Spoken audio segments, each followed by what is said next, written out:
The United States allies urged people to move away from Kabul airport on Thursday due to the threat of a terror attack by Islamic State militants. While the Western troops hurry to evacuate people, scores of families displaced by recent fighting in Afghanistan are in desperate need of help as a humanitarian crisis unfurls in the country.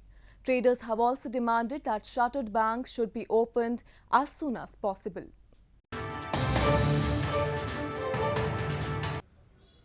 Traders in the Afghan capital Kabul have demanded that shuttered banks should be opened as soon as possible. People were seen queuing outside banks and ATMs on Wednesday, a day after Taliban spokesman Zabihullah Mujahid said that all banks will open soon. Since the Taliban seized control of the country, prices of staples like flour, oil and rice have risen by as much as 10 to 20%.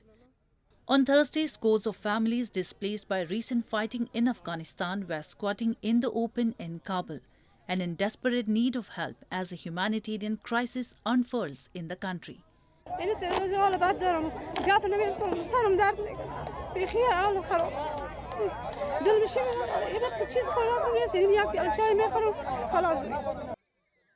The UN says more than 18 million people, over half of Afghanistan's population, require aid.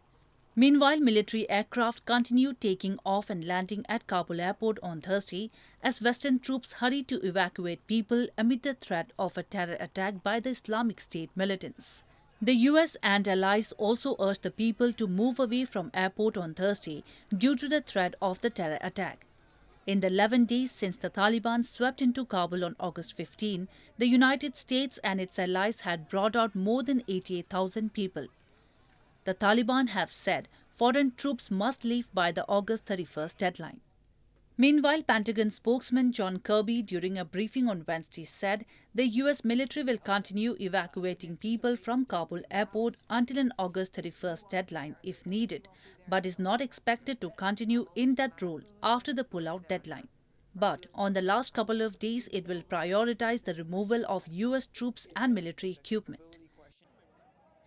There are about 5,400 troops at the airport, a number that President Joe Biden says is set to go down to zero by the end of the month, depending on cooperation from the Taliban.